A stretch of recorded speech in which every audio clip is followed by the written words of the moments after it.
Known as the vacation capital of the world, filled with extravagant theme parks, hotel resorts and award-winning restaurants, Walt Disney World is a rite of passage for families, especially families prepared to sacrifice a college education or two. But so much has changed in recent years to what was already a pretty complicated situation. There's park reservations now, virtual queues, Genie Plus, lightning lanes, and much more to contend with. Hi, I'm the Frugal Brit, and for this video, I'll be providing an updated idiot's guide to planning and visiting Walt Disney World. It's a 10-part step-by-step guide, hopefully as comprehensive as a guide can be in under an hour, with timestamps so you can easily skip past anything you don't need. Before we get into it, don't forget to subscribe and hit the bell for future Orlando and Disney World vacation content. So what is Walt Disney World? It is often mistaken as being a theme park like the Disneyland theme park in California, but that's not the case. Disney World, unlike Disneyland, is a humongous entertainment resort complex located near Orlando. It's twice the size of Manhattan. It has its own public transit system containing 4 theme parks, countless hotels, a shopping and dining district, golf courses, all sorts of other entertainment venues. It literally has its own government, at least for now. Quite a lot has happened in recent years, as touched on in the intro. If you're a first timer, you can 100% be forgiven for feeling a little overwhelmed, but helping with that is the purpose of this video. One of the things that can be particularly intimidating at Disney World is knowing how to navigate through the parks. So in this section, I'll be taking you on a whistle-stop tour of each park and all its lands, covering the main attractions to give you an idea of what you might want to prioritise. I'll be using the latest maps to put things into perspective. We'll go through in chronological order, so starting with Disney's Magic Kingdom, which opened in 1971, its layout and attractions based on Disneyland in California. Today, it remains the most visited theme park in the world, not just Disney World, located right at the top of the Disney World complex. Its layout is quite unusual in that it's located more than a mile away from its car park on the opposite side of the man-made Seven Seas Lagoon. To reach the park, guests can either use the ferry boat or the Walt Disney World monorail system. Guests will enter the park into the Main Street USA land, which is a turn-of-the-century American town thoroughfare. Main Street USA contains one of Magic Kingdom's 3 railroad stations, which when in operation allows guests to travel between different lands on its track, which circles the park. Main Street USA is where you'll also find the Festival Fantasy Parade, one of Disney World's most popular shows. In the distance beyond the end of Main Street stands Cinderella Castle in front of the Central Plaza hub, which connects all of the park's 6 lands. This is where guests will congregate in the evening for the fireworks and projection mapping show, which will revert back to the Happily Ever After show at the end of the 50th anniversary, which most see as a good thing. To the east we have Adventureland, themed around a 1930s view of exotic adventure, combining jungle, Polynesian, Caribbean and Arabian elements. Its main attractions include Jungle Cruise, which simulates a riverboat cruise down several famous rivers around the world and features various animatronics. Some say a little dated, but has renewed popularity following the movie. The second main attraction is Pirates of the Caribbean, a water-based dark ride where guests journey through a series of scenes that depict a pirate raid on an island settlement, through dungeons within the fortress complex, with several appearances from Captain Jack Sparrow. To the north of Adventureland is Frontierland, themed to an American frontier of the 19th century and designed to be an architectural journey through time, with each ride representing distinct eras in US history. The first headliner attraction within Frontierland is Splash Mountain, a musical log flume themed to characters from Song of the South and tells the story of Brer Rabbit, filled with hundreds of animatronics and a 5-story splash into a thorny briar patch. Due to the controversy around the source material, it's scheduled to be re-themed to 2009's Princess and the Frog, expected sometime in 2024. The second big attraction in Frontierland is Big Thunder Mountain Railroad, a Gold Rush-themed mine train coaster which traverses Frontierland's stunning red rock formations and through bat-infested tunnels and dinosaur bones. To the north of Frontierland, on the shores of the river, is Liberty Square, the smallest of all Magic Kingdom's lands, themed to the colonial era of early America. This land contains the Liberty Square riverboat, which takes guests on a cruise around the scenic rivers of America. The headliner for Liberty Square is the Haunted Mansion, themed to a haunted house in which ghostly residents have taken possession of the premises, filled with supernatural surprises. Next, we'll head north for Fantasyland, Magic Kingdom's largest land, which is split into 3 sections. Starting with the Castle Courtyard section, we have the It's a Small World musical boat ride, where guests cruise along the 7 Seas waterway on a gentle journey through all 7 continents, featuring the iconic It's a Small World song. This section also contains Peter Pan's Flight, an indoor track ride where guests embark on a flying adventure through Neverland and the Pirates Cove before returning back to London. If we head through the castle walls for New Fantasyland and past the Beauty and the Beast castle, we'll eventually arrive at the Under the Sea journey of the Little Mermaid, where guests proceed through a number of scenes retelling the story of the Little Mermaid. At the centre of New Fantasyland is the land's most popular attraction, the Seven Dwarfs Mine Train Steel Roller Coaster, themed to Snow White and the Seven Dwarfs, which races through a mountain and deep inside a mine shaft with impressive animatronics. At the top of New Fantasyland is the circus-themed Storybook Circus Subland, inspired by Dumbo and filled with bright colours, aimed for children under 5. It contains a few different kiddie rides, a splash zone, a character greeting venue, and the Barnstormer roller coaster. Over to the east, we have the sci-fi inspired Tomorrowland, which in more recent years is themed to a nostalgic exploration of past visions of the future. One of its main attractions is Buzz Lightyear's Space Ranger Spin, a shooting gallery dark ride themed to Toy Story, where guests participate as Star Commander recruits sent to defeat the evil Emperor Zurg. To the far east of Tomorrowland is the outer space-themed Space Mountain indoor roller coaster, which travels through a spaceport, then past a pulsating strobe tunnel before a number of dips and swerves through the galaxy. Next door to Space Mountain is Tron Light Cycle Power Run, a semi-enclosed launch steel motorbike roller coaster open from spring 2023, based on the Tron franchise, which takes guests on a ride through the grid on their 2-wheeled light cycles through the digital frontier. The second park that was built at Walt Disney World was Epcot, formerly known as Epcot Center, which opened way back in 1982, Disney's most unusual theme park. Despite a number of big changes over the years, it remains dedicated to Mr. Walt Disney's appreciation of human achievement, technological innovation, and international culture, arguably the best theme park for restaurants. It is located in the center of Walt Disney World with its giant geodesic sphere that can be seen from miles around. Historically, Epcot has been split into 2 parts, with its Future World section near the entrance, which has recently split into 3 neighbourhoods. Then on the opposite end of the lagoon, you have the ginormous World Showcase. We'll start in the World Celebration neighbourhood near the entrance, where attention is immediately drawn to the giant sphere. Inside this is the dark ride attraction known as Spaceship Earth, which depicts the history of communication with impressive animatronics and interactive screens. To the left on our map, we have the Seas with Nemo and Friends Pavilion, which is also the name of its main attraction located inside, which is a Finding Nemo and Dory themed dark ride, where guests travel through a Cliff Notes version of the movie within the pavilion's aquarium. Next, we're headed for the volcano-shaped glass building, which is the Land Pavilion. This houses one of Epcot's headliner attractions, which is the Soarin' Flight Motion Simulator attraction with a 180-degree IMAX dome, which projects famous landmarks around the world. The Land Pavilion also houses the Living with the Land slow-moving dark ride and greenhouse tour. A short walk from the land, we have another novel glass-shaped structure, which is the Imagination Pavilion.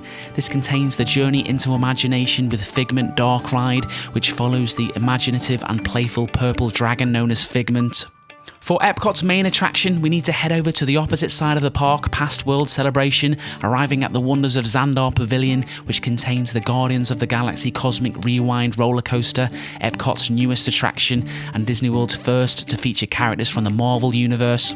Guests are on a mission to retrieve the stolen cosmic generator with a number of drops and 360 spins past simulated stars and planets.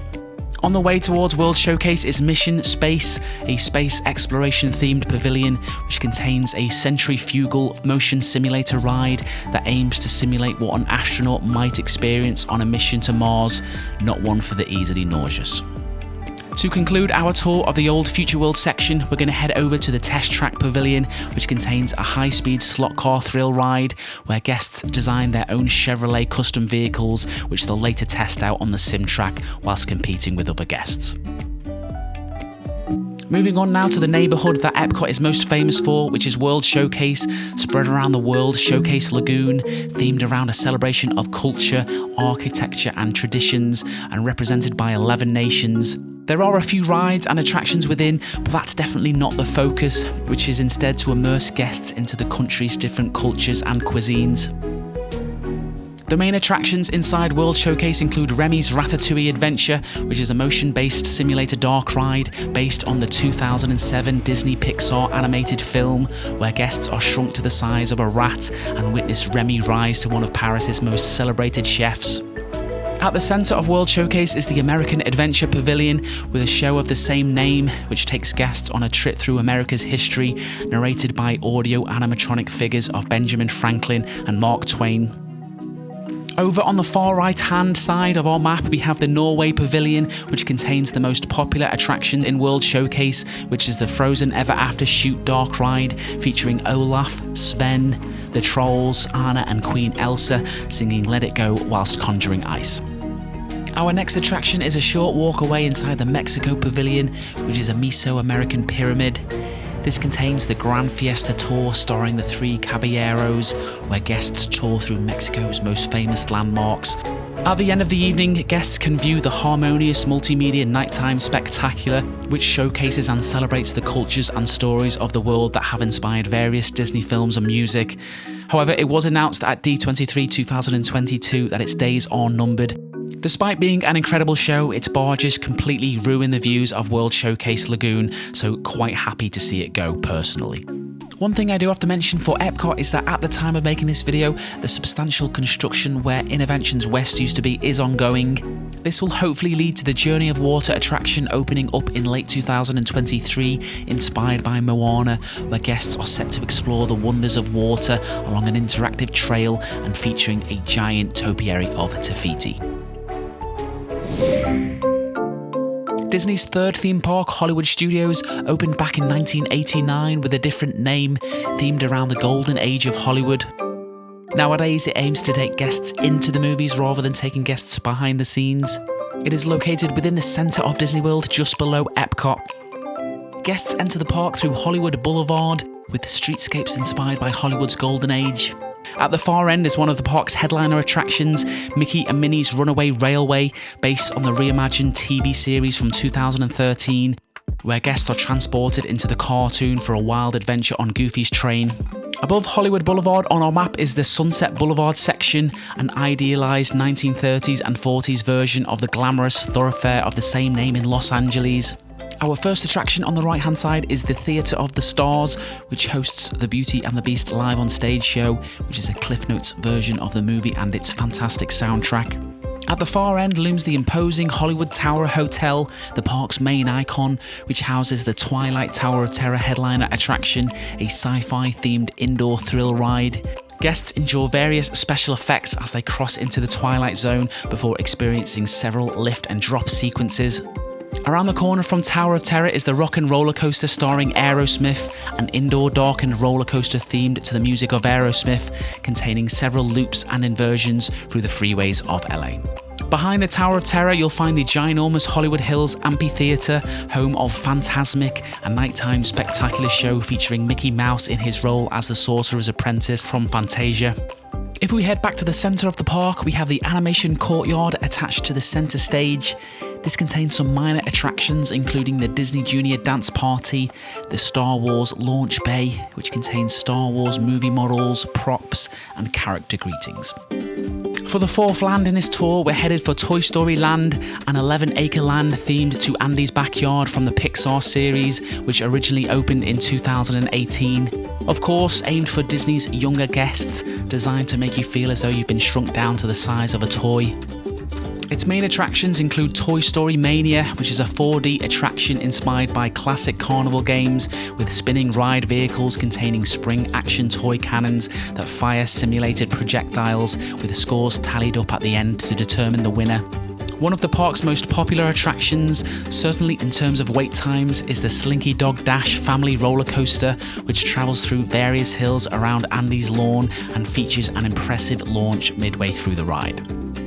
To the east of the map, we have the Echo Lake Land, which is on your left with your back to the entrance, based on the similarly named neighborhood in Los Angeles and its oval-shaped lagoon. First, we have the Hyperion Theatre, which houses the For the First Time in Forever sing-along celebration, a musical show based on the music from Frozen. The other main show is the Indiana Jones Epic Stunt Spectacular, which reenacts various scenes from Steven Spielberg's Raiders of the Lost Ark, whilst illustrating how professional film stunts are performed. The last key attraction for Echo Lake is the Star Tours 3D motion simulator ride, set in the Star Wars universe, where guests experience a turbulent trip across the Star Wars galaxy. A short distance from Star Tours is the Grand Avenue Land, based on contemporary Los Angeles, originally planned as a Muppets-themed land. Its sole attraction is the Muppet Vision 3D show inside the replica Muppet Theatre and incorporates a 3D film with 4D effects. Located at the bottom of our map is the Star Wars Galaxy's Edge Land, encompassing 14 acres. When arriving from one of its two entrances, guests find themselves in the Black Spire outpost on the remote frontier planet of Batuu. This land contains two attractions. In the southernmost corner of the park is the Millennium Falcon Smuggler's Run flying simulator attraction inside a life-size replica of the Falcon. After boarding, your mission is to steal precious cargo from the First Order, with each guest assigned a unique role in the mission. The main headliner for Galaxy's Edge, Hollywood Studios, Disney World and theme parks worldwide is Star Wars Rise of the Resistance, a combined motion simulator and trackless dark ride where guests take on the role of new Resistance recruits in a battle between the First Order and the Resistance. Many will say it is Disney's greatest attraction of all time, however, such greatness brings crazy long wait times. Our final theme park is Disney's Animal Kingdom, which opened back in 1998 as a zoological park dedicated and themed around the natural environment and animal conservation. Animal Kingdom is too often the park that people skip, by many who assume it's just a collection of animal exhibits, but it also contains some of the best attractions, theming and restaurants that you'll find at Disney World. It's currently my favourite of the four theme parks. It sits in relative isolation within Disney World to minimise disruption to the animals over in the southwest corner. Guests enter Animal Kingdom through the Oasis Land, which features meandering paths lined with tropical trees, plants and waterfalls, and a couple small exhibits. All paths lead to Discovery Island, which is the park's central hub and serves a similar purpose to the Central Plaza hub at Magic Kingdom, surrounded by the Discovery River. At the top of this island is the park's giant sculptured baobab tree, surrounded by trails and exhibits, which you can enter for the It's Tough to Be a Bug 3D show. To the southeast of the park, we'll arrive at Dinoland USA, themed around dinosaurs and other prehistoric life. Once over the bridge, you'll come to a 50-foot skeleton of a Brachiosaurus over a bridge which connects the two parts of the Boneyard multi-level playground. The main attraction in this land is the Dinosaur Dark Thrill Ride, loosely inspired by the 2000 Disney movie of the same name, where guests travel back in time in search of the last iguanodon. At the top of Dinoland USA is the Finding Nemo, the Big Blue and Beyond musical stage show set in the underwater world of Finding Nemo. Before we move on, I think it's worth mentioning that Dinoland USA has never been the most loved land, specifically the Dino-Rama section. Disney has hinted that it will be rethemed to a land containing both Moana and Zootopia theming in the future, but no commitments made. To the north of Dinoland USA is Asia, set in the fictional kingdom of Anandapur, established as a royal hunting preserve in 1544, which has transformed into a centre of animal research and tourism. On the banks of the Discovery River is a huge outdoor theatre, which recently hosted the Kite Tales Lagoon show, but ended in September 2022, with Disney yet to announce its replacement. The visual focal point of the land is Expedition Everest, the legend of the Forbidden Mountain, an impressively themed high-speed outdoor roller coaster which travels through the mountain village before being interrupted by the Yeti, one of the most expensive attractions ever built. The other headliner for Asia is the Kali River Rapids, a whitewater raft ride that travels through a rainforest amongst evil loggers and ancient decaying statues before plummeting down a 30-foot slide. Next to Kali River Rapids is the impressively themed Maharaja Jungle Trek animal exhibit, which features tigers, bats, water buffaloes and more. Moving over to the northwest side of Animal Kingdom, you'll arrive at Africa, Animal Kingdom's largest land, which is represented by the fictional East African port village of Harambe, with authentic-looking buildings, which includes a crumbling fortress, a marketplace and restaurants. Harambe serves as the gateway to Animal Kingdom's 100-acre savannah, which guests can experience on the Kilimanjaro Safari's headliner attraction, where guests board open-sided safari vehicles to tour through 34 species of different birds and animals. Adjacent to Kilimanjaro Safaris is the 5-acre Gorilla Falls Exploration Trail exhibit featuring lowland silverback gorillas. Over on the western side of Africa is the Harambe Theatre, home to the popular Festival of the Lion King stage attraction based on the Lion King movie and its incredible soundtrack. Next to Africa, we have Rafiki's Planet Watch, which is a sort of mini-land, the only one not directly connected to Discovery Island. This contains the Wildlife Express train, which takes guests over to the conservation station, which showcases conservation efforts, as well as the animation experience. And surrounding this is the Affection Section petting zoo. The final land for this Animal Kingdom tour is its most unusual, themed to the fictional alien exoplanetary moon Pandora from James Cameron's Avatar series, set a generation after the events of the Avatar movies, featuring floating mountains, alien wildlife and bioluminescent plants. It contains 2 popular attractions, the first of which is the Navi River Journey gentle boat ride through the Pandoran jungle at night, showcasing Pandoran creatures and bioluminescent flora. Pandora's marquee attraction is Avatar Flight of Passage, which is an innovative 3D flying simulator that allows guests to connect to avatars before joining the Navi on Banshee and flying across the colourful Pandoran landscape. The 4 theme parks deservedly get most of the attention at Walt Disney World, but no trip in the summer would be complete without a visit to one of their impressively themed water parks. We'll start with Typhoon Lagoon, which opened in 1989, the oldest water park still in operation at Disney World, themed by the idea that a typhoon wreaked havoc upon a formerly pristine tropical paradise. Arguably, its biggest highlight is the Typhoon Lagoon surf pool, with waves large enough to actually surf on.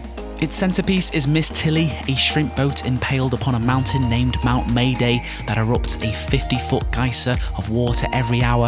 The key attractions are Misadventure Falls, a family-friendly raft ride themed as a shipwreck site, as well as Crush and Gusher, which contains 3 separate but similar 2-person raft slides containing both uphill and downhill turns. The second water park is Disney's Blizzard Beach, which opened in 1995.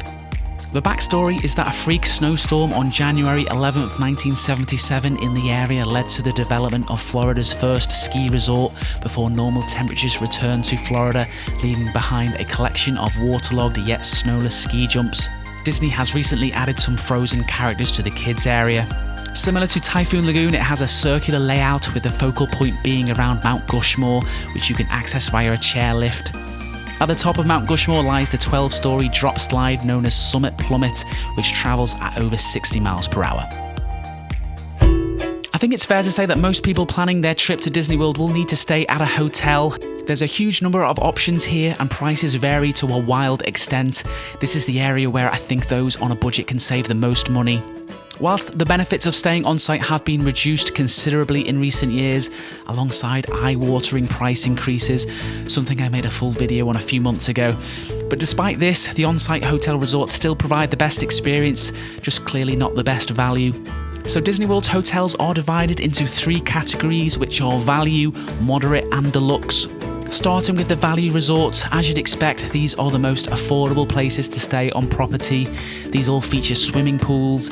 The layout of the values are quite spread out in a motel style, often requiring a bit of a walk outside to get from your room to the amenities. When it comes to theming, these are more tailored for young families. With dining, your options are limited to food courts and other quick service options. All value resorts benefit from Disney's shuttle bus transportation system, and guests of Art of Animation and Pop Century, which are both linked, benefit from the excellent Skyliner transportation. I'll be covering these in more detail later in the video. The rooms at the value resorts average at around 260 square feet, with 2 double beds or 1 king bed and a maximum occupancy of 4 people plus a baby in a crib. But there are family suites available at All Star Music and Art of Animation that sleep up to 6. All value resorts benefit from early theme park entry. This replaced the old extra magic hours, so the new system allows all guests staying at a Disney World hotel to enter any of the 4 theme parks 30 minutes before the official opening time, so effectively a 30-minute head start. Many guests miss the old magic hours, but I think early theme park entry is a little underrated as it applies to all theme parks every day, unlike its predecessor, and continues to provide an effective alternative to purchasing individual lightning lanes and/or Genie Plus, as you can get a massive head start on the headliner attractions, which has the potential to save you hours in wait times, especially given that they'll often let you in way before the official 30-minute window. Do keep in mind though that it doesn't apply to all theme park attractions. Guests staying at the value resorts can make dining reservations for the entire length of their stay, with a limit of 10 days, up to 60 days in advance, which rewards those staying for longer trips. Another benefit for the value resorts is being able to book individual lightning lanes from 7 AM instead of park opening, and you also get an advantage when reserving tables at restaurants. I will be explaining these benefits in more detail later on in the video. Next, we have the 5 hotels in the moderate category of resorts, guests of which benefit from all the same on-site benefits as the value resorts. These offer more impressive theming and landscaping with less focus on Disney IP. Much like the value resorts, these are very large and spread out in the open motel style, except for the Portal Inn's French Quarter, which is much more condensed, not to be confused with the Portal Inn's Riverside, which is massively spread out. When it comes to the buses, the moderates have multiple bus stops, which helps to reduce the walking. The 2 Portal Inn's resorts provide water taxi transportation to Disney Springs, and Disney's Caribbean Beach can use the Skyliner. The rooms are 314 square feet, offering queen beds, which is an upgrade from the double beds at the value resorts, and the standard rooms can sleep up to 5 guests and contain double sinks with toilet and shower in a separate room. The pool areas are a noteworthy upgrade over the value resort, with more elaborate theming and additional features like water slides and hot tubs. Dining is another area where the moderates stand out, so unlike the values, the moderates will provide both quick service and table service restaurant options, with the exception of Portal Inn's French Quarter. Disney World has 9 deluxe resorts, in addition to a couple deluxe Disney Vacation Club resorts which are classed as deluxe. Whilst the moderates impress with their theming, the deluxe resorts take this to the next level. Unlike the other 2 categories, the deluxes offer internally accessed rooms, minus a couple exceptions. These also feature balconies and a wider variety of room upgrade options. The pools at the deluxe resorts are more impressively themed with more features, the Stormalong Bay found at the Beach and Yacht Club resorts being the main standout here.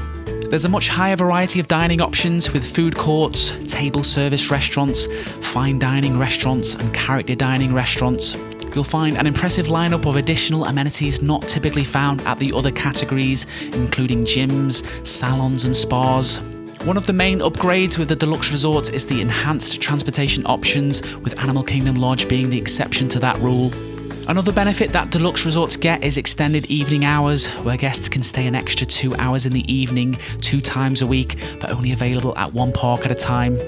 Alternatively, guests may want to consider staying at an off-site hotel, as the amount you can save per night is enormous.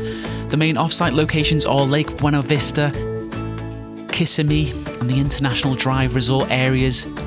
International Drive is also popular for those also planning to visit Universal Orlando. Another option would be to use Airbnb or another vacation home rental service. Whilst these require more travel time to the parks, they provide significantly larger accommodations, so often a great choice for large groups. Unless you possess an annual pass and live locally, you'll need to put some thought into how to go about booking your trip to Disney World, which requires a number of important decisions. Let's start with the number of days to book your trip for, which of course will depend on your personal circumstances. If it's going to be your first time visiting and you don't plan on making another visit within 5 years, then I think investing in at least 5 or 6 nights or more makes a lot of sense. If you're traveling from overseas, I think you maybe need to add a day or 2 to account for long travel days. As covered, there's 4 theme parks and 2 water parks. Now, you don't have to visit every single park. I would say in most cases you should avoid trying to fit in all 6. Skipping one or both water parks often makes sense. If you're also looking to visit the Universal Orlando parks, then I think a minimum of 10 nights is needed to get the value from your tickets to avoid burning out. If you're looking to bring SeaWorld and other attractions into the mix, then you need at least 2 weeks, preferably 3. I think it's wise to plan for a rest day every 3 days or so, especially if you're bringing the kids. Because of how the tickets are priced, it does make sense to spend more on one big trip as opposed to splitting your budget on multiple trips. Another decision you need to make is the time of year that you want to visit, which will likely be your most impactful decision. So there's 3 main considerations here, which are cost, crowd levels, and weather. These first 2 considerations are, as you'd expect, very closely linked. Tickets and hotel rates will increase during the busier times of the year. The cheapest and least crowded time of the year is January, with rates increasing from President's Day weekend in February. For spring, the best times to visit are the first week in March or between the second half of April and up to the middle of May. June and July are the worst times to visit Disney World in terms of price and crowds, but things do settle down in August, especially from the second week after kids in Florida and many other states go back to school. This is a good time for the Brits to visit as kids are not back in school until September. The only issue is flights are a lot more expensive in August when flying from the UK. The weather in August can also be uncomfortably hot with the risk of hurricanes. September is the sweet spot for a lot of people, including myself. The weather is slightly more forgiving, rates are cheaper, and the parks are a lot quieter. In October, most weekdays are pretty quiet except those around Columbus Day. November is quiet, a good pick for low rates and crowds. In addition to being cheaper with less crowds, autumn also has the best weather and tends to be the favourite time of year for locals to visit. December is similar to November for crowds, but less so, provided you avoid the weeks of Christmas and New Year's Eve. Do bear in mind, for the winter months, you may get the occasional cold snap when the water parks will close. So that's all times of the year covered. I'll leave a link to a crowd calendar in the description in case you wanted to review dates specifically. Something else you'll need to consider though when picking dates are seasonal events which occur throughout the year, most of which hosted within Epcot. These begin with Epcot's Festival of the Arts in January and February. Then there's the Epcot Flower and Garden Festival from March to July 2023, which is followed by Epcot's International Food and Wine Festival from the late summer through mid-November. Then over at the Magic Kingdom, there's the 5-month party season, which starts with Mickey's Not So Scary Halloween Party from August and October, before Mickey's Very Merry Christmas Party takes over in November and December. At Disney World, the longer you play, the less you pay per day when it comes to tickets, as you'd expect really. Disney will emphasise this when you're given the option to choose how many days to visit. Once you've decided, you've got a couple ticket type options. The first of which is the 1 park per day ticket, where, you guessed it, you can only visit 1 park per day.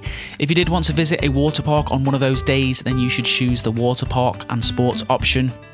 I think this would be a good time to explain what park hopping is. It basically means you can visit more than 1 park per day. However, because of the park pass reservation system, which I'll explain later in the video, you can only visit another park after 2 p.m.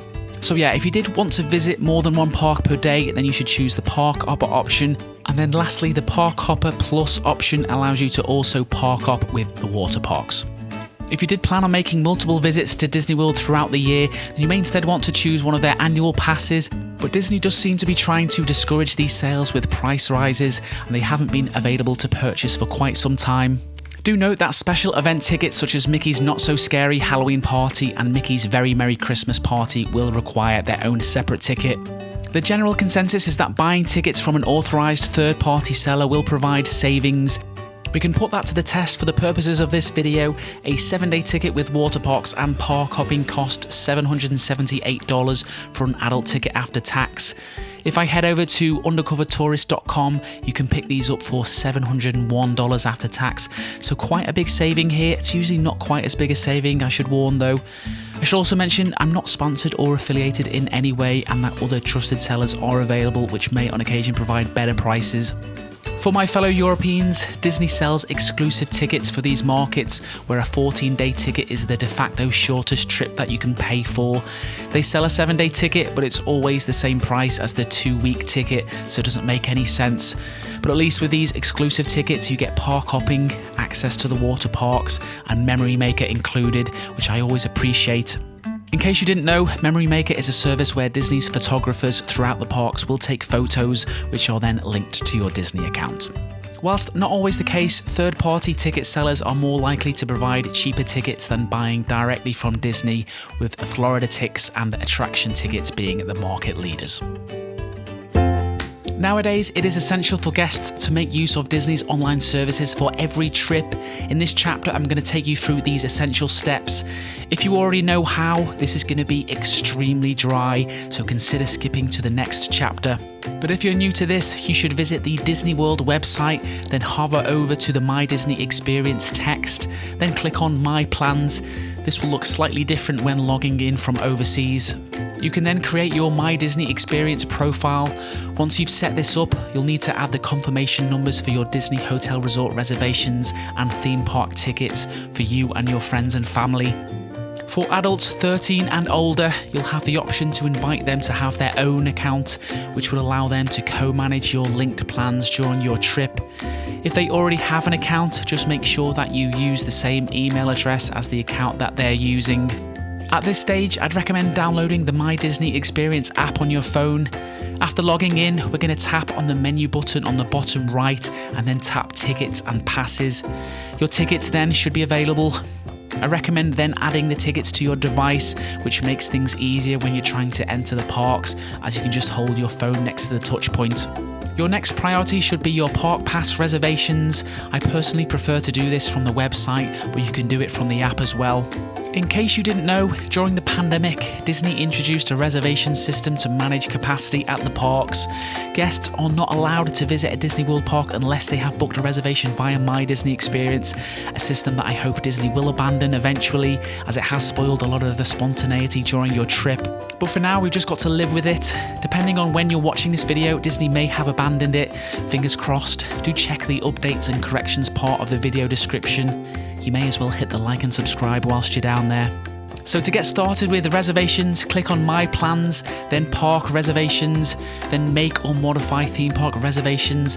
Unless you're an annual pass holder staying at a Disney resort, then you should click the top option. Then select the members of your party that you want to make reservations for, hit Continue. You'll then be shown your availability based on your ticket dates. Green means all parks are available. When I click on a particular date, I can then pick one of the 4 parks. I should mention that you don't need to make reservations for the water parks. Following this, Disney will ask to confirm your selection, so we'll confirm and go back to the My Plans page. This page has a helpful progress bar to let you know where you're up to with My Disney Experience planning. As you can see, 4 of these 5 elements are now filled up. Assuming all of my reservations for all my trips are sorted, then the only thing left to do at this point is make dining reservations, and I'll talk you through that in part 9. When choosing which park to visit, keep in mind that Disney's Hollywood Studios tends to get booked up quicker, so when getting your reservations in, it's better to overbook that particular park, and you can make changes once you've decided on your final schedule. There will be some exceptions to this throughout the year though. For example, over Christmas, Magic Kingdom gets booked up the quickest. So as mentioned previously, park hopping works a bit differently in the age of park pass reservations. So within this system, assuming you have park hopper tickets, you can travel to as many other non-reserved parks as you want, but only after 2 p.m. and crucially only if you have checked into your reserved park earlier that day. I wouldn't be surprised though if Disney changes that check-in rule at some point, which they don't use at the Disneyland Resort in California. The last thing to say about park reservations is that there's no real reason to delay it. You can book as far in advance as your ticket or hotel reservation will allow, and you can make changes to these reservations. So to avoid disaster, best to get reserving ASAP. With your tickets and reservations all set up, you have the option of purchasing one of Disney's magic bands. These serve as wearable room keys and park tickets. The main use for these is to tap into your Genie Plus and Lightning Lane selection reservations. You can use them to save images with the Disney Photo Pass photographers and much more. If you link your credit card details, they can be used to make purchases at the parks and the resorts. Disney also recently introduced a new generation of Magic Band Plus, which added interactivity with the fireworks in Magic Kingdom, amongst a few other things. With an annual attendance of over 58 million people, long wait times are to be expected, I'm afraid. For a number of years, Disney has experimented with several systems to optimise the guest experience, as well as revenue for the company. So in this section, I'll try to explain as simply as possible Disney's latest queue management services that involve Disney Genie, Genie Plus, individual lightning lane selections, and virtual queues, all of which are managed inside the My Disney Experience phone app, which I'll use for this demonstration. This system replaces the former FastPass Plus system, which, despite having its problems, did work better in my opinion, not only because it was free.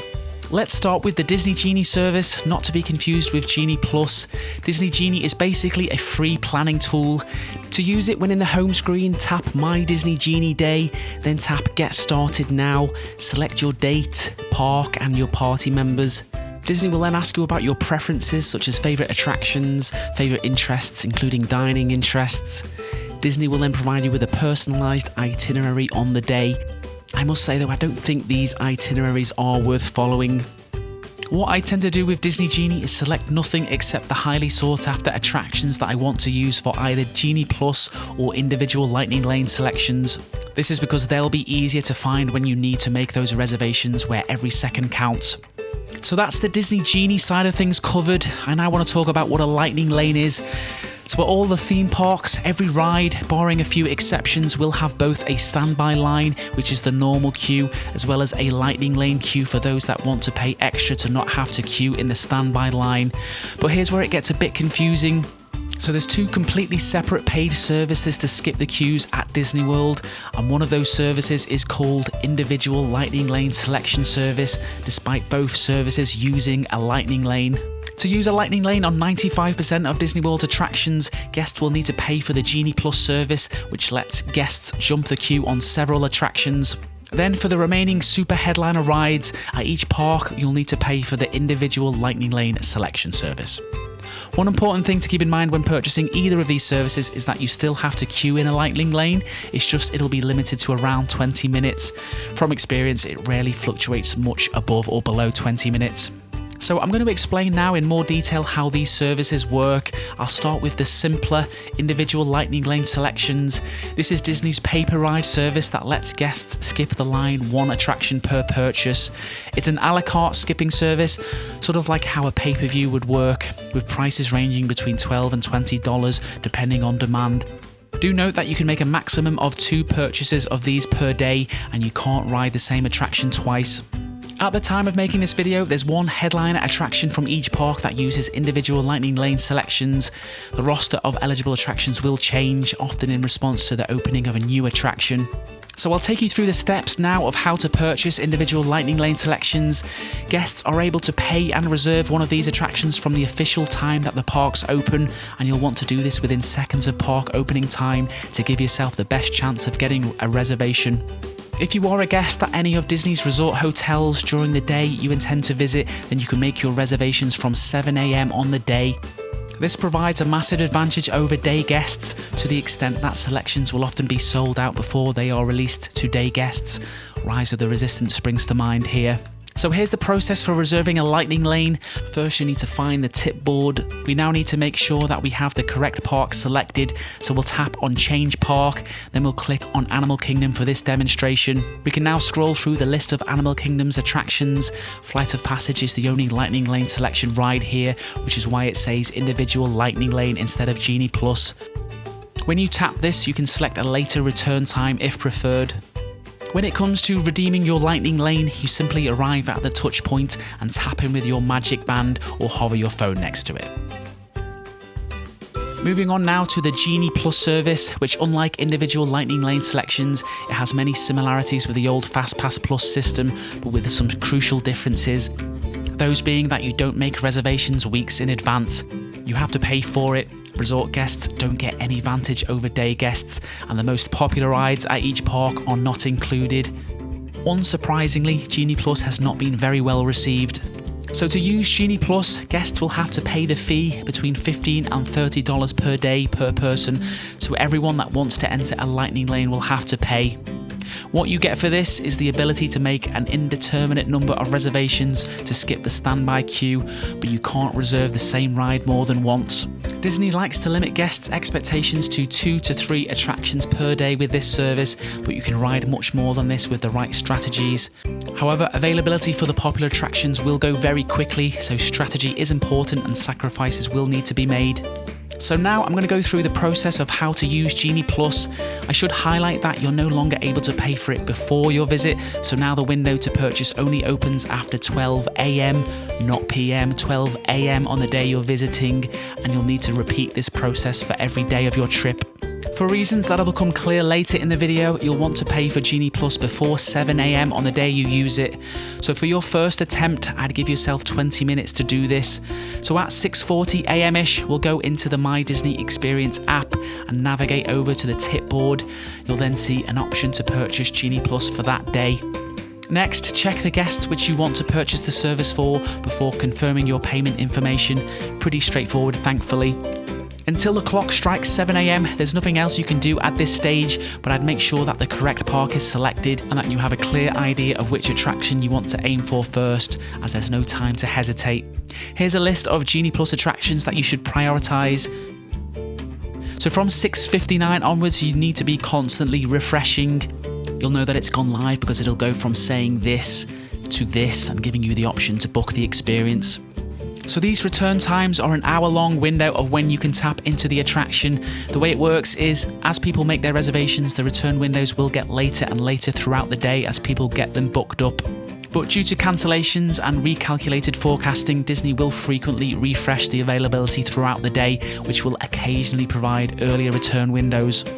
So in terms of the process for booking, as soon as the window is open, you'll need to act super quickly. Disney made a change to Genie Plus last year so that at 7 AM, the app will no longer show you your return window because they know that it will change with thousands of people booking at the same time, especially for the popular attractions like Jungle Cruise and Peter Pan's Flight.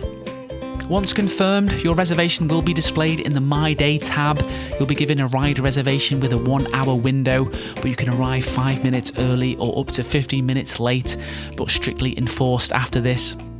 You'll redeem your reservations in the park the same way as with the individual Lightning Lane selections using your phone or your Magic Band. So the next question is, when are you able to make your next reservation? So there's 2 things that will trigger this. The first is tapping into the attraction touchpoint for your most recently booked reservation.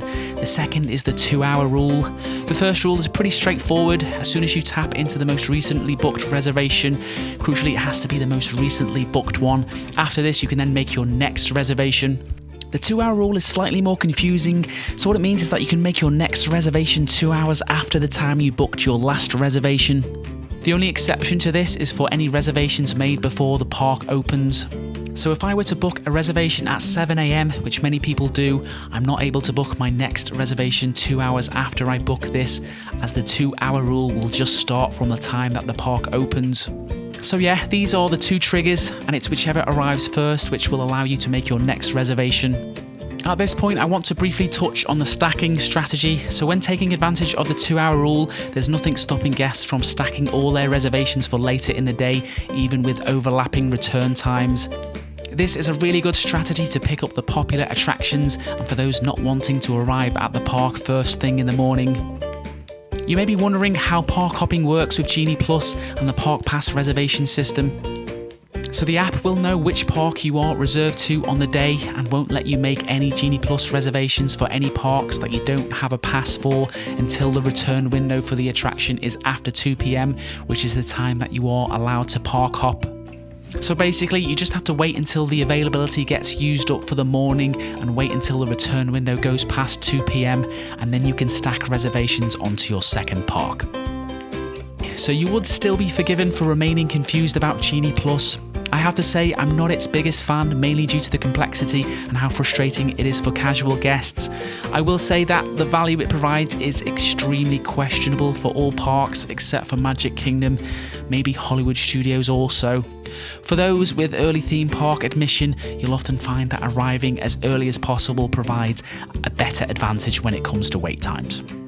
Whilst technically not a queue skipping service, there is the virtual queue system that Disney World will use on occasion for select attractions.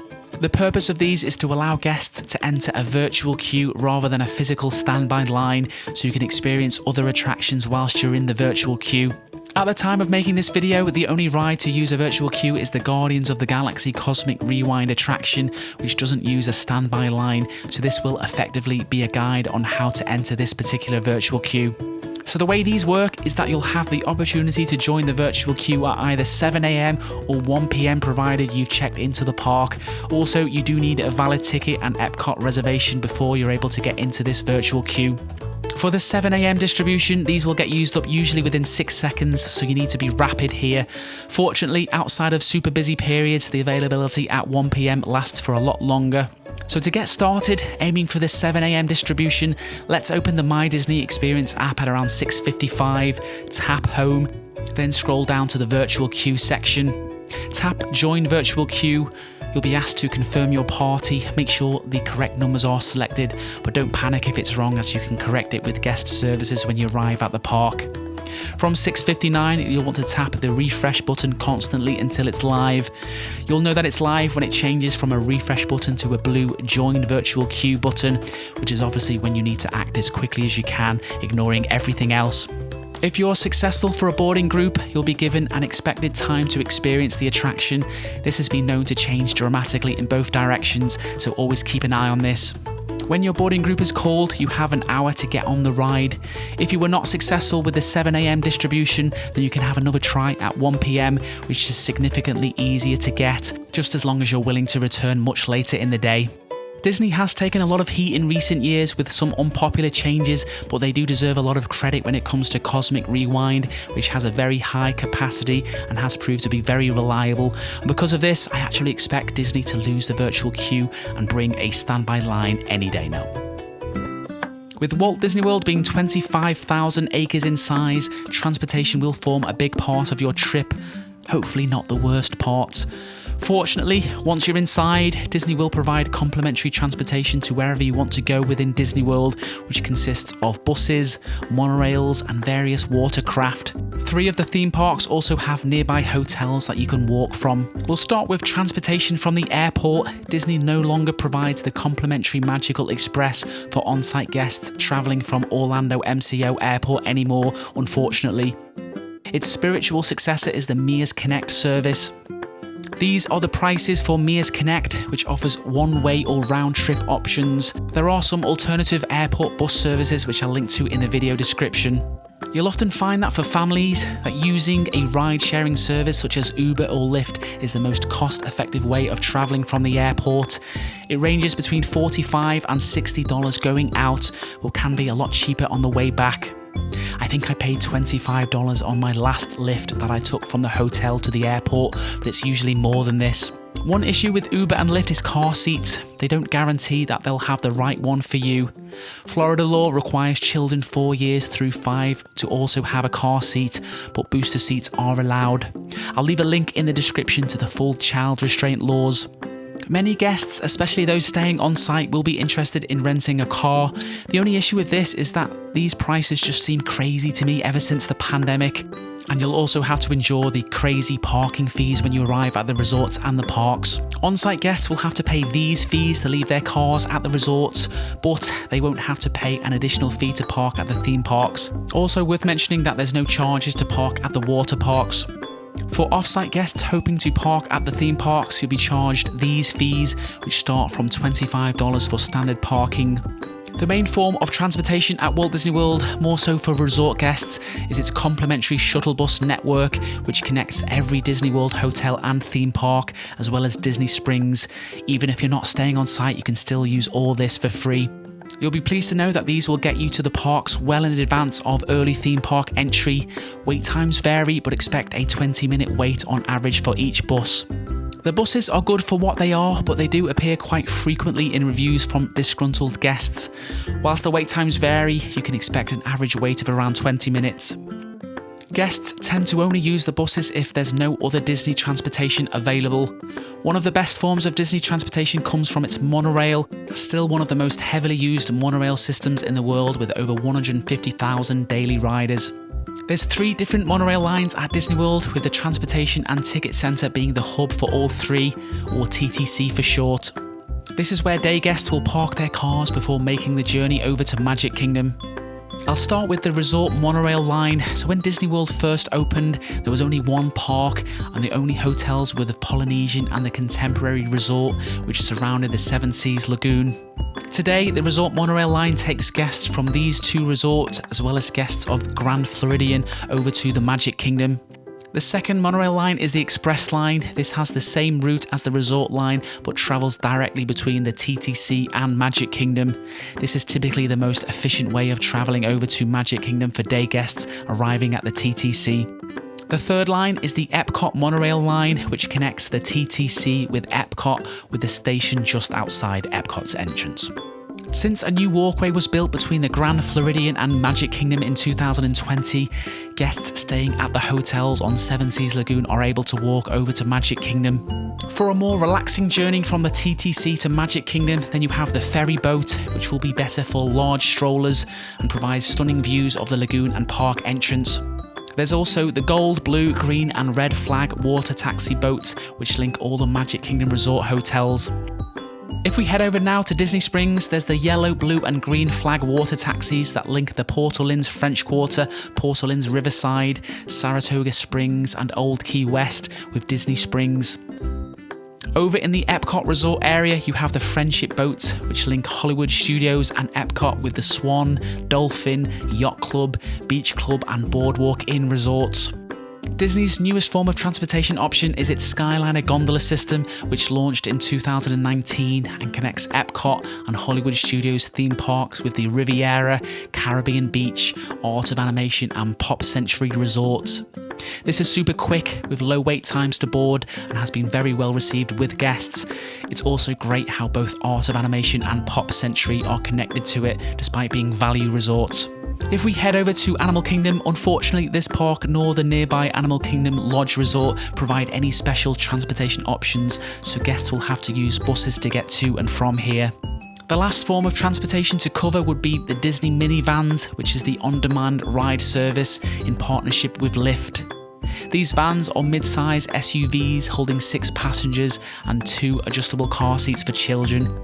These cost a lot more than an Uber and Lyft, so not something I tend to use or recommend to my friends. Meeting Disney characters is the highlight of many trips to Disney World, especially for preschoolers, whether it's face characters or fur characters. In this section, I'll provide an overview of the different ways in which you can meet characters at Disney World. Nowadays, Disney doesn't feature that many roaming characters. Instead, they tend to be located in fixed areas for limited periods of time. The most personal way to interact with Disney characters is with the traditional meet and greets, where all attention is drawn to the guest when it's their turn, where you're also encouraged to ask questions and engage with each character. These meet and greet experiences are usually found in designated spots, with times shown on the My Disney Experience app. There's indoor and outdoor experiences with the characters staying at the indoor locations for longer periods. I'll leave a link to a guide on all the different venues and characters you can meet in the video description. My advice to anyone hoping to get in line for one of the traditional meet and greets is that the queues tend to be at their worst in the mid-morning. If the character you want to meet is available until later in the day, I wouldn't rush to jump into the queue. If you don't fancy using up your park day time in a queue for a character, one way in which guests can view characters is during the parades or shows, but obviously not with the same level of engagement. For any parents with Frozen-obsessed children, there's a Frozen sing-along show at Hollywood Studios with appearances from Anna and Elsa. One of the most convenient ways to meet characters at Disney World is to reserve a table at a character dining location, as it won't involve waiting up to an hour in line. However, these don't come cheap. They're more expensive than most non-character restaurants. Also, with the number of tables at these restaurants, they can't interact with guests for long. I'll leave a link to a guide on all the different character dining restaurants. One way of meeting characters without booking a meal or waiting in a long line is to look out for unlisted characters. Not all characters or character meeting spots are listed by Disney. For example, you'll often find Anastasia and Dryzella in Fantasyland near the Cinderella Fountain. Theme parks are not usually known for their restaurants, but Disney World is definitely an exception to this, with some incredibly themed and tasty restaurants. Just don't expect incredible value here. There's lots of different categories for restaurants at Disney World, but I tend to lump them into either quick service, table service, character meal, buffets or vendor food. Starting with quick service, sometimes referred to as counter service restaurants, where the main focus is providing guests with food as quickly and efficiently as possible. This includes food courts and food stands. Some of my favourite restaurants fall within this category. Here's the ones that I recommend to my friends within the parks and Disney Springs. Next, we have the table service restaurants, where guests are seated at tables and served by wait staff. Here's my top picks for table service restaurants. Personally, I think the restaurants over at Animal Kingdom are the strongest, but many would argue Epcot is better. The Animal Kingdom Lodge Resort deserves a shout out, one of the best locations for dining. There's also character dining restaurants that you can book, as mentioned in the previous chapter. As touched on earlier in the video, many popular restaurants will get booked up very quickly. Some will go as soon as they're made available. You'll find that most table service restaurants won't be able to accommodate any walk-in guests, which makes it super important to get your reservations in as soon as possible. Worth pointing out that dining in the theme parks will require a valid ticket and park pass reservation. Guests are able to make their advanced dining reservations 60 days in advance. Availability will be released at roughly 5:45 Eastern. But as mentioned earlier, those staying at a Disney hotel get an advantage. So you can make a reservation for the entirety of your trip with a limit of 10 nights as soon as you are within 60 days of your check-in day. Here's a list of the hardest reservations to get reservations for to give an idea of which ones you'll need to act quickly with. So the process of booking a reservation couldn't be simpler, honestly. You open up the My Disney Experience app. I prefer to just search for the restaurant that I want each time, which saves a lot of time scrolling. So we'll tap the search icon at the bottom. Let's go for the Be Our Guest restaurant. Then we'll scroll through this row of icons until we find the reserved dining option. We'll select our party size. As it's after 5:45, all dates within 60 days are blue. Let's choose the latest we can. From this point, it's pretty intuitive, but do be careful though, as Disney just charge a penalty of $10 to $25 for no-shows. Also, bear in mind that reservations for Cinderella's Royal Table, character meals, and the Hoop-de-Doo musical review require prepayment at the time of booking. Disney strongly encourages its guests to use mobile ordering for the majority of its quick service restaurants. This does save a lot of time waiting in line to make your order. To do this, open up the MDE app. Again, I'll just search for the place I want, which is ABC Commissary. Then side scroll to the order option. First, you'll need to pick a 30-minute arrival window. At this point, you can browse the menu and the rest is pretty straightforward. The app then tells you to find a place to relax whilst they prepare the order. You'll later get a notification to tell you it's ready, and you'll be given instructions on which counter to pick it up from. As fun as it is dining within Disney World, it is extremely expensive and won't be important for everyone's trip. You can save a lot of money by eating before you head into the parks, and you can bring in your own food. A lot of people will arrange for grocery delivery to their hotel. I'll leave a guide for international guests who might be unsure of how to do this. Moving on now to the Disney Dining Plan, which has not returned since the pandemic, but I do have a suspicion that it could return soon. Disney has confirmed that it will come back, it's just a case of when. When available, the Disney Dining Plan is a pre-purchased dining package that you can add to a Disney Vacation package, only available if you're staying at a Disney-owned hotel and have park tickets so you qualify for the plan. Basically, it means paying for your food prior to your trip, and you're given a set amount of counter service and table service meals, as well as snack credits. Whilst the value of these plans is questionable, many fans appreciate the ability to have their food budget taken care of before they visit. I'll leave a link in the description for a more detailed guide on the different dining plan options. However, I suspect there could be changes, assuming it does return. Disney Springs, formerly Downtown Disney, is an outdoor shopping, dining and entertainment complex based at the bottom of Walt Disney World and very close to the I-4 highway. It basically operates as Disney World's outdoor mall. All hotel resort buses will take you to Disney Springs, just not always in the quickest time. In particular, it's very popular for shopping and dining, and you don't need any tickets or reservations to visit, and parking is free. Disney Springs is split into a few different sections, so you have the marketplace, which is the main shopping area, featuring the likes of World of Disney and the Lego store. Next to the marketplace is the landing on the waterfront, featuring a number of great restaurants and bars. To the south of here is the town centre, which contains most of the non-Disney shops. Then you have the west side of Disney Springs, which is where you'll find a lot of the third-party entertainment and dining options. So that's the layout of Disney Springs. You may be interested in which restaurants are worth your time and money. I do need to update the ranking video I did a few years ago. But in the meantime, here's the 4 best table service restaurants and the 2 best quick service choices in my opinion. The Polite Pig has since become one of my absolute favourites in recent years. The T-Rex restaurant is a good pick for those with young kids. New locations to Disney Springs have been added in recent years, which includes Gideon's Bakehouse, Everglazed Donuts, and Salt and Straw Ice Cream. Whilst obviously not a restaurant, I should also mention the Cirque du Soleil Drawn to Life show, a contemporary circus performance featuring acrobats, gymnastics, and other skilled performers. I haven't seen the latest show here, but I've heard great things. Well, that's it for this video. I hope it covered everything you need. For those travelling with kids, I do recommend checking out my Idiot's Guide to Disney World with Kids video. In the coming months, I plan to make some ride guide videos for the theme parks in Disney World, maybe Universal as well. So be sure to subscribe and hit the bell if you're interested in those.